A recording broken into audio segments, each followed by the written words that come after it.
There are many gaming urban legends that have sprouted up over the years.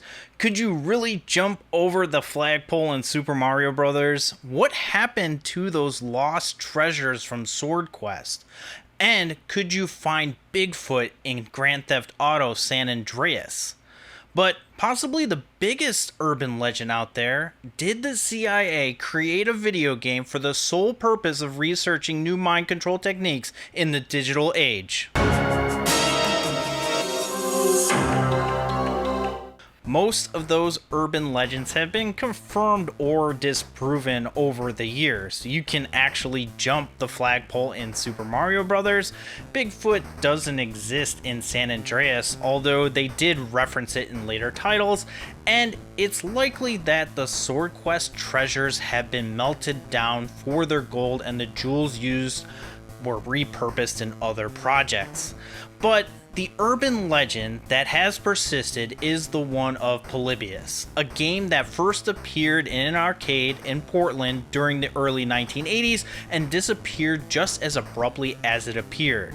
The game was an addictive puzzle shooter that featured strobing effects, causing a significant number of players to experience hallucinations, amnesia, and other bizarre side effects not common in any other game.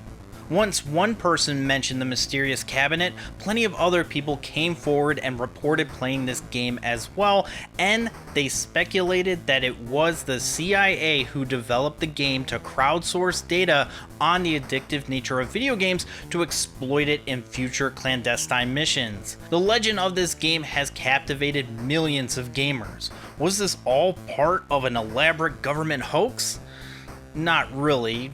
Research done on Polybius suggests that this legend started no earlier than the year 2000, 20 years after the supposed events took place, by a person looking to drum up traffic to their website. Nothing mentioning Polybius exists before this. No magazine articles, news segments, or even Usenet groups.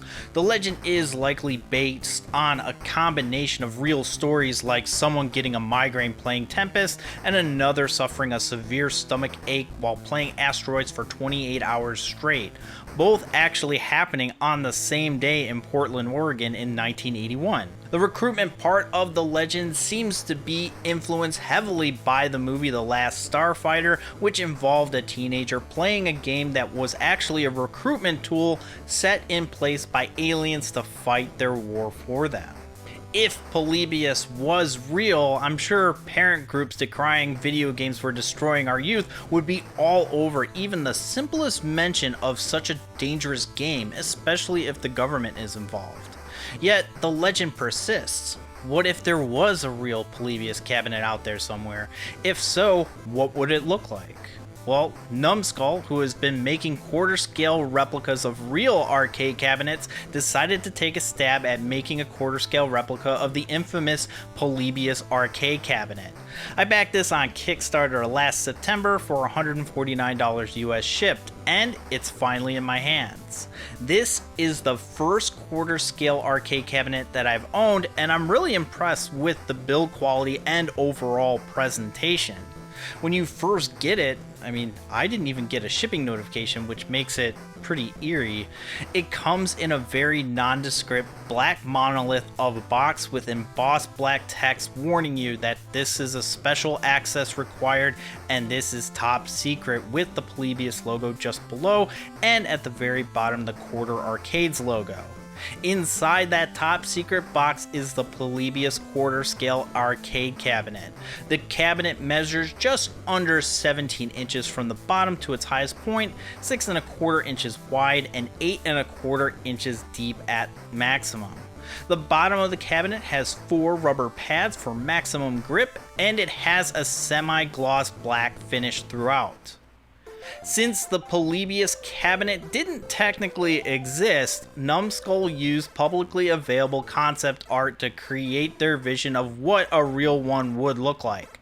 Simple 80s inspired teal lines on each side and a bubble text Polybius logo on the marquee that lights up. Also on the face of the cabinet is a coin door that doesn't open, 2 regulation stickers commonly found in 1980s arcade cabinets, and an inoperable joy joystick and an equally inoperable button. But what isn't inoperable is the 5-inch LCD screen framed by a generic 80s inspired graphic, and on top of that is a speaker for gameplay sounds that pipe out of it. Of course, Polybius doesn't exist, and even if it did, no ROM of the game is available. So Numskull took liberties with what Polybius could be, and instead of creating a playable game, they leaned hard into the urban legend of Polybius and created an endless loop attract screen with subliminal messaging and not so subtle messaging from the CIA. Since it is just an attract mode, this version of Polybius acts as a supplemental cabinet for the rest of Numskull's offerings. The back of the Polybius cabinet features a power port for the included adapter, power switch that has a satisfying clunk, and a volume knob for when you want to mute it and leave it on your shelf as a display piece. It's right behind me and it's running, but you can't hear it, so that's great. So you can see I'm back here. Turn on the volume here. See, it's pretty loud here. And I'm back here and it gets pretty loud. It actually like pops the speakers.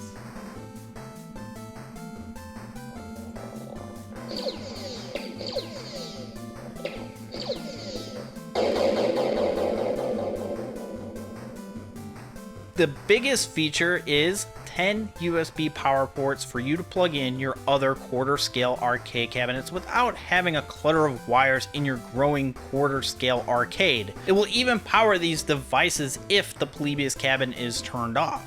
Overall, the Polybius quarter scale arcade cabinet is a really neat piece of video game culture to keep in your collection for display purposes. I mean, it doesn't do a whole lot else. I would have really liked to have the joystick move and be able to press the button to change the attract mode loop. And also, the finish is kind of a fingerprint magnet, so make sure that you wipe it down with a microfiber cloth after you touch it if you're a greasy boy like me. There really isn't too much else to say about this cabinet. My gripes about it are pretty minimal. I mean, I knew what I was getting into when I backed the project. The Kickstarter, though, did imply that it might be an exclusive, which is why I immediately jumped at the opportunity, but this isn't the case, which is good for everybody who didn't back it or missed out on the campaign. You can buy the cabinet from Just Geek, who is the retailer for the rest of the Numskull offerings. I was originally upset that with a 10% coupon code, the cabinet would be cheaper than what I originally paid for on Kickstarter, but when I saw my shipping options were $42, bringing the total up to $172, I wasn't upset anymore. It does seem to be the only place where you can buy the Polybius cabinet. The other cabinets are available at GameStop, but most of them appear to be out of stock at the moment. Would I recommend this arcade cabinet?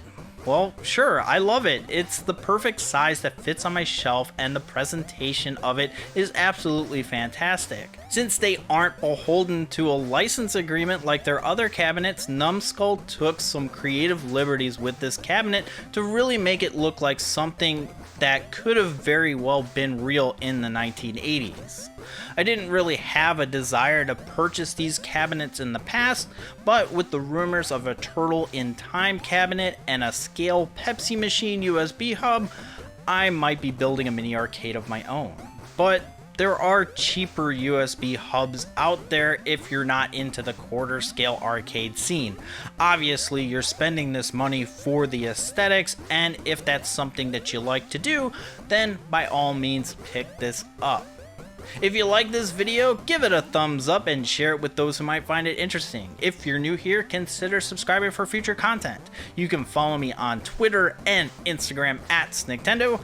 Thanks so much for watching. I'm Super Nintendo, and I'll see you next time.